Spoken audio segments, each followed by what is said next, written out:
Cameron, and this is the Interpersonal Communication Project for HSCO 508.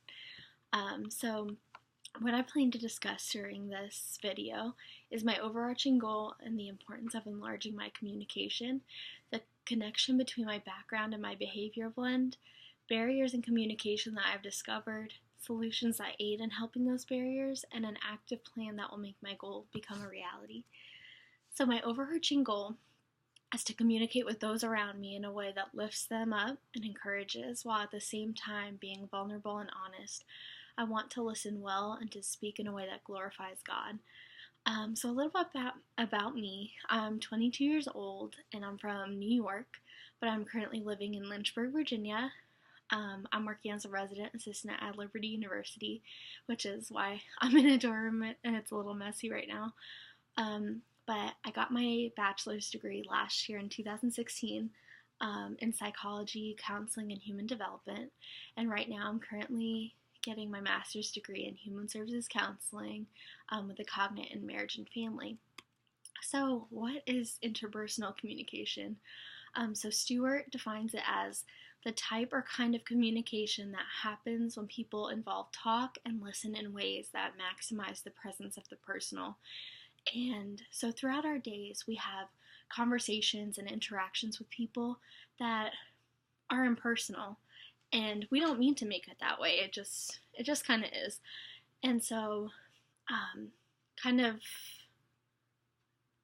the examples that I put for this is like going to a bank and talking to a bank teller or a cashier or a server at a restaurant. We interact with these people to get a job done. Or to get something, but often not to engage in a deeper relationship or conversation with them.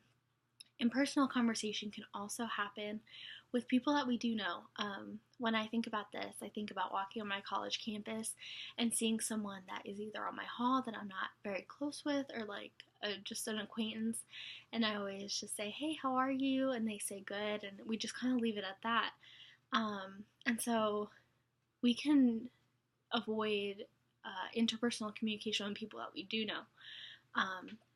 So personal communication has 5 characteristics. It is unique, unmeasurable, responsive, reflective, and addressable, and that comes from Stewart as well. So each of these, I'm just going to define them real quick and explain what they are. So each person is unique, and when we are engaging in impersonal conversation, we are viewing them as if they don't have a unique input or viewing them the same as everybody else. So everyone has their own story. Everyone has opinions that they want to share. So we should listen to them and let them be unique. Unmeasurable. Emotion and feelings used in interpersonal communication cannot be measured, obviously. Responsive. We get the freedom to choose how we respond to people and how we communicate with them. And so we have the freedom to respond how we choose to. It is reflective. We are aware of what's around us, and we can ask questions as a good tool for reflection. And it is addressable. So being present with someone and knowing that you're being addressed and communicated with. And that comes from Stewart. So what is enlarging the conversation? Kind of a formula that I found for it was identified needs plus intentional resourcing equals enlarging the conversation. So what I think that means is things that we can contribute to make communication with others of quality instead of it just being surface level. So what is a behavior blend? A behavior blend combines the traits that a person displays, and that is a concept that comes from William Martin's DISC personality assessment. And I got this quote from Carbonell. It says, the blend helps people understand what makes them unique and what makes their personality their own. D stands for dominant and direct. I stands for influential or inspiring. S stands for sensitive and submissive. C stands for confident, cautious, or critical. Each person has a different level of all of these traits, and that's what makes us stand apart from everybody else. So it's important to know these things about ourselves so that we know how to communicate with others and we know just how to work with those around us. So in the PowerPoint, I have a little diagram with some characteristics of each of the letters. So with dominance, you're more direct, you're more firm, forceful. With influence, you're more outgoing, optimistic, lively. With conscientiousness, calmness, you are more reserved, precise, systematic, and with steadiness, you are even-tempered, patient, humble, and tactful. So my background has obviously affected my behavior blend in who I am and my personality. So when I took that test I got what is expected of me, I got a high S. And for what is me, I got a high S/C/I.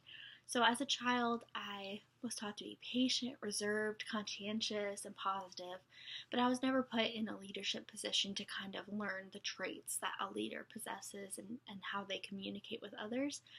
So I was always a go with the flow type of person, and luckily I became an RA, and that has just changed the way I communicate with others, and I've learned how to be more firm and more, not forceful, but I've learned how to be brave in my words and with others, and to learn how to put my foot down. So for the interpersonal communication skills test, I scored an 88 out of 100 for insightfulness, so that just means that I'm good at putting myself into other people's shoes in order to understand them better, basically, and that comes from the test from Queendom. And so I have some communication barriers, and those include expressing myself and opening up to others about my life. And in this class, I've learned that telling people about my life is just as important as listening to them. And I always thought listening was the more important thing to do, but I've learned that sharing is just as important. And because that can help us engage in community with others and can create strong bonds with others. And also sometimes I can jump to judgment or accusations while communicating with others. So I want to talk about a concept in this class that kind of changed my view on communication and listening with others. And that's the concept of inhaling and exhaling. And so Stuart goes into a lot of detail about this in the book. But the concept of inhaling refers to taking in information while listening. It also refers to how we perceive what we are hearing. And listening is not just sitting there and letting these words come in, but it is an active process. And exhaling refers to the sending of information and includes the idea of self-disclosure. So Stuart says, if you cannot reveal yourself, you cannot become close to others, and you cannot be valued by others for who you are. So both inhaling and exhaling are critical and crucial in communication, and they help us create these deeper bonds with other people. So the idea of self-disclosure, I learned a lot about self-disclosure in this class, so I figured I would throw in a slide about it. But Ignatius and Kokokin said that self-disclosure refers to communication behavior through which the speaker cautiously makes him or herself known to the other person, sometimes revealing personal information that would otherwise be unlikely to be known by the other, or which is such of a sensitive or private nature that the speaker would not disclose it to everyone who might ask for it. And Sprecher and others said that naturalistic conversations generally entail both sides of disclosure, which allows a target to simultaneously learn about the other while allowing the other to learn more about the target himself or herself. So perhaps more is actually more. The more people know about others, the more they desire to be connected with them. And so some solutions to my barriers are knowing that self-disclosure leads to trust in a relationship, and without sharing, the relationship will not go deeper. And Peterson said that acknowledging people's feelings instead of using judgment, neither agreeing or disagreeing with what they're saying, just simply listening to them, which is so important. So I have learned how to use these techniques, and I'm excited to practice them on my friends and to see how my barriers in communication change when I practice those out. So